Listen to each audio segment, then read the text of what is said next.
Olá pessoal do primeiro ano, como vão? Tudo bem? Então a gente vai gravar hoje a aula número 29 da sua apostila 3, que está na página 171. É uma aula bem tranquila que vai te explicar, se é que você não sabe, a diferença entre peso e massa.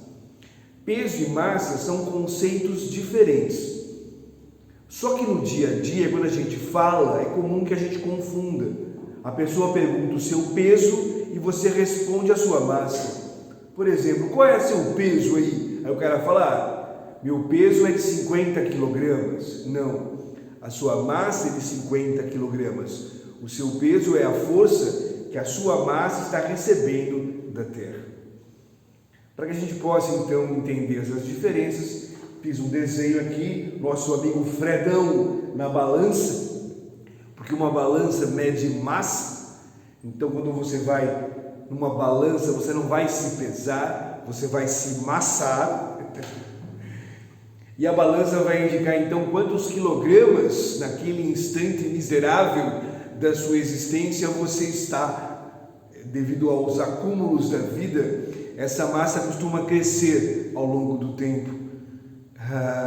Todo gordinho como eu sabe bem como é difícil lidar com essa massa gigante. Bom, mas vamos definir então qual que é a diferença entre massa e peso. Massa é uma propriedade que todas as partículas elementares possuem. Massa é uma propriedade que mede a interação dessas partículas com uma outra partícula, o chamado bóson de Higgs, a chamada partícula Deus. Talvez você já tenha ouvido falar, talvez não. A gente vai falar disso no segundo ano do médio, o ano que vem. De qualquer maneira, todas as partículas, de alguma maneira, têm uma propriedade chamada massa. Quando essas partículas formam um corpo macroscópico, como você, aí a gente costuma dizer que a massa é uma medida da inércia. Lembra da aula passada? Inércia, aquela tendência que os corpos têm em manter a sua velocidade vetorial constante. Ou seja, se um corpo está em movimento, ele tende a continuar em movimento em linha reta. Já se ele está parado, ele resiste a entrar em movimento. E a gente associa a massa para esses corpos macroscópicos a uma medida da inércia. Faz sentido, né? Quanto mais maçudo o corpo, mais difícil é colocá-lo em movimento, mais ele resiste a entrar em movimento. E também vale o contraponto. Se o corpo tem muita massa, está em alta velocidade, também ele vai resistir a mudar de velocidade. Então a massa, costuma-se dizer na linguagem científica, é uma medida da inércia, quando a gente pensa em corpos macroscópicos. Para corpos microscópicos, ela é uma propriedade física associada às partículas elementares. Beleza? E o peso? O que é o peso? Bom, o peso é uma força. É a força trocada entre um corpo que possui massa e um campo gravitacional, que é a perturbação do espaço, a alteração das propriedades do espaço ao redor de um astro, de um corpo com grande massa, como um planeta, uma estrela, um buraco negro, etc. Então vamos ver como é que eu fiz aqui no seu resumo, para você colocar no seu caderno. Dá uma olhada aqui. Ficou assim: massa, propriedade das partículas elementares, das menores partículas do universo, devido à interação com o bóson de Higgs. Então, massa é uma propriedade. Quando você vai para um corpo macroscópico, você pode dizer, no mundo macro, no mundo do grande, aí ela mede a inércia. Quanto mais massa, maior é a inércia, maior a tendência de manter a sua velocidade vetorial constante. Beleza? E o peso? O peso é uma força atrativa, muito importante isso, é uma força de atração, trocada entre um corpo, que tem a massa, obviamente, e um campo gravitacional criado por um astro, por uma estrela, por um planeta, como eu falei, por um buraco negro. E como é que se relacionam essas duas grandezas? O peso, a força peso, a gente vai usar a letra P maiúsculo, então essa é a força peso. M é a massa do corpo, vezes a intensidade do campo gravitacional local. Vai cair fora aqui. Campo gravitacional. Então você vai decorar que peso é M vezes G. Massa vezes gravidade ou massa vezes a intensidade do campo gravitacional. Força se mede em Newton. Então, massa no sistema internacional é em quilograma. E a intensidade do campo gravitacional pode ser em Newton por quilograma ou em metro por segundo ao quadrado.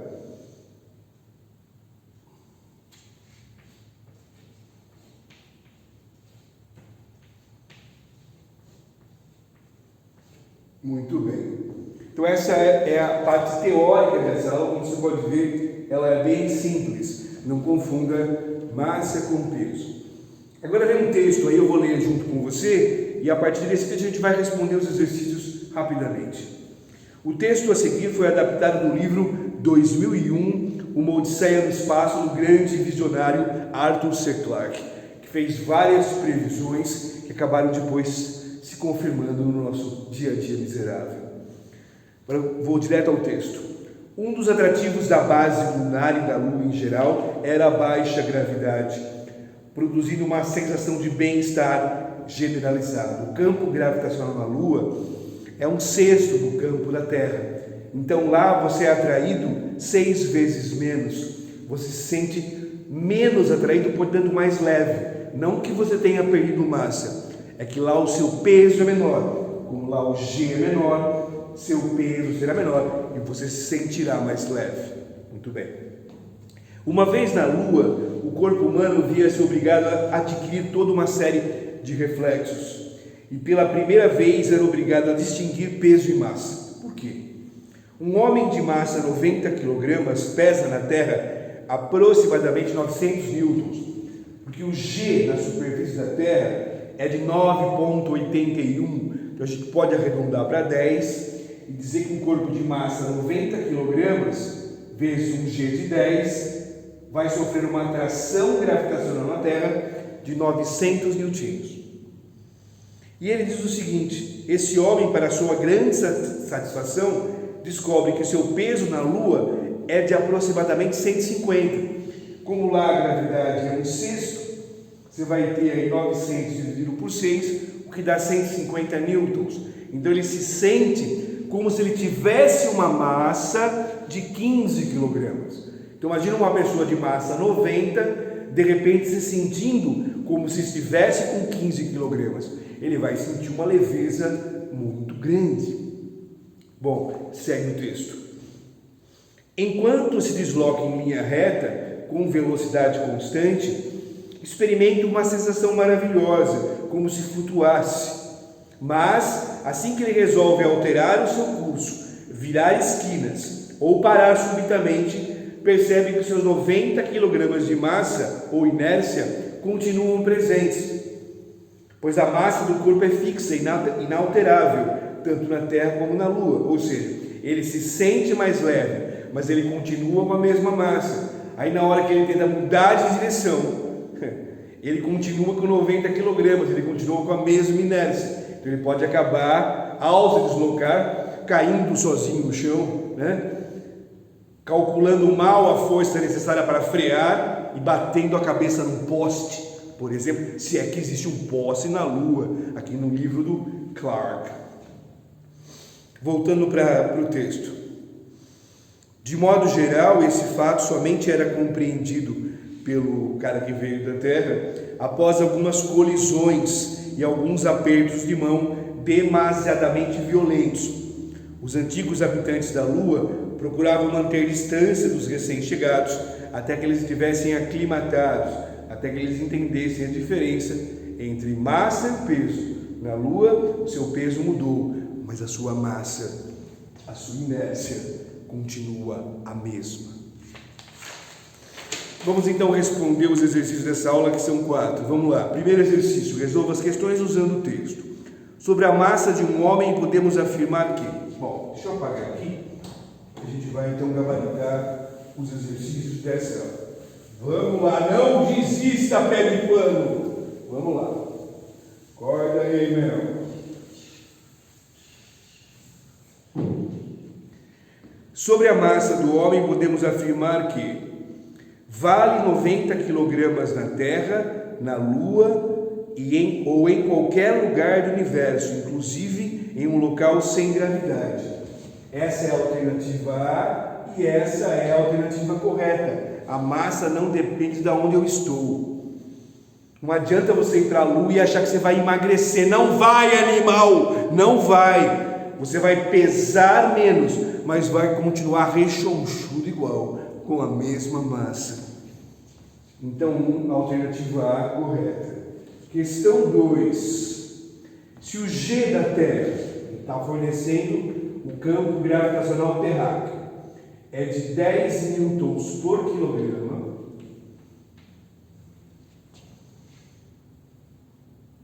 sabendo que a intensidade do campo gravitacional na Lua, o G-Lua, é 1/6 do G da Terra, está informando isso no texto, o peso de um homem de 90 kg na Terra e o peso do homem na Lua vale. Bom, ele deu a massa 90 kg. Então vamos lá. O peso dele na Terra é a massa dele vezes o G Terra. Então você vai fazer 90 vezes 10, conta dificílima, terceira fase da NASA, 900 newtons é o peso desse animal na Terra. E qual que vai ser o peso dele na Lua? A mesma massa vezes a gravidade na Lua. Então você vai fazer 90 vezes 10 dividido por 6. Porque o G-Lua é o G-Terra, que é 10 dividido por 6. Fazendo a continha, isso dá 150 newtons. Então a alternativa que tem isso, P terra igual a 900, P lua igual a 150 é C. C de Canelli, C das suas lousas infinitas, Canelli. Muito bem. Agora vamos à questão 3. Deixa eu apagar de novo aqui. Já copiou? Muito bom. Vamos à questão 3. Com relação à sensação maravilhosa experimentada pelo homem, são feitas 3 afirmações. Tem que ver quais são corretas. Primeira, na Lua o peso é menor, por isso fica fácil levantar um corpo, manter um corpo suspenso, lançar um corpo verticalmente para cima, assim por diante. Verdade. Essa primeira está correta. Na Lua, tudo pesa menos do que aqui na Terra. Fato. 2. Na Lua, o peso é menor. Por isso fica mais fácil levantar-se, sustentar-se, saltar verticalmente para cima, o que dá uma sensação de leveza de flutuação. Perfeito. Você se sente menos atraído, então você se sente mais leve. 3. Na Lua é mais fácil para o astronauta alterar o seu curso, deter-se, ou seja, frear ou ganhar velocidade. Não, porque na Lua, como a massa dele é a mesma, a inércia dele é a mesma. E tudo que ele falou aqui são características inerciais. Então a 3 é mais falsa que uma nota de $3. Portanto, a alternativa certa é B. 1 e 2 corretas. Vamos para a questão 4 para afindar essa aula e você poder curtir o seu fim de semana tranquilamente. Desde que você faça a tarefa em animal, não se esqueça da tarefa no plural. E do nosso hangout, que é sempre de quinta-feira às 9. Ainda não entendeu? Às 9, animal. Questão 4 e última. Com relação ao fato de que ao chegar à Lua o homem se viu obrigado a distinguir peso e massa, são apresentadas afirmações, 4 afirmações, eu tenho que ver quais são verdadeiras, quais são falsas. 1. O peso e a massa de um corpo estão relacionados pela expressão P igual a mg. Correto? Peso é a massa vezes o campo gravitacional. Na superfície da Terra, G é praticamente constante. Verdade. Portanto, uma mudança de peso de uma pessoa só ocorre se houver mudança de massa, infelizmente. É fato. Se uma pessoa passa por um regime de emagrecimento e perde matéria, sua massa diminui e, consequentemente, o seu peso. Correto. Então, a 1, afirmativa 1, corretíssimo. Afirmativa 2. Enquanto a pessoa está na Terra, o fato de a perda ou ganho de massa ser acompanhada de peso, de perda ou ganho de peso, faz com que as sensações de peso e massa se confundam, a ponto de, em linguagem vulgar, as palavras peso e massa serem quase sinônimas. Verdade. Como aqui na Terra, quando você perde massa, você perde peso, as pessoas acabam confundindo os dois conceitos. Então a afirmativa 2 é perfeita e justifica o porquê que quando a pessoa pergunta qual é seu peso, ela não está esperando que você responda 1000 newtons. Ela está esperando, é claro, que você responda 100 quilogramas. Então essa confusão normal aqui na Terra. 3. Ao ir para a Lua, mesmo não sendo estudante de física, o homem se vê obrigado a distinguir peso e massa, pois apenas o peso lá na Lua sofre alteração. Perfeito, perfeito. E é por isso que, de acordo com o livro do Arthur Clarke, os caras que chegavam da Terra acabavam se machucando outras pessoas, até que eles se acostumassem que eles estavam mais leves, mas ainda continuavam com a mesma massa. Afirmativa 4. A variação de massa tem efeito muito diferente da variação de peso. A perda de peso torna mais fácil levantar, sustentar, saltar verticalmente. Já a perda de massa facilita as manobras que envolvem variação da velocidade vetorial, como aumentar ou diminuir a velocidade e fazer curvas. Perfeita. Afirmativa 4. Todas verdadeiras. Alternativa E. De EBA. Acabou essa aula. Agora você vai. Tarefa mínima. Tarefa complementar. Bom fim de semana. Beijão.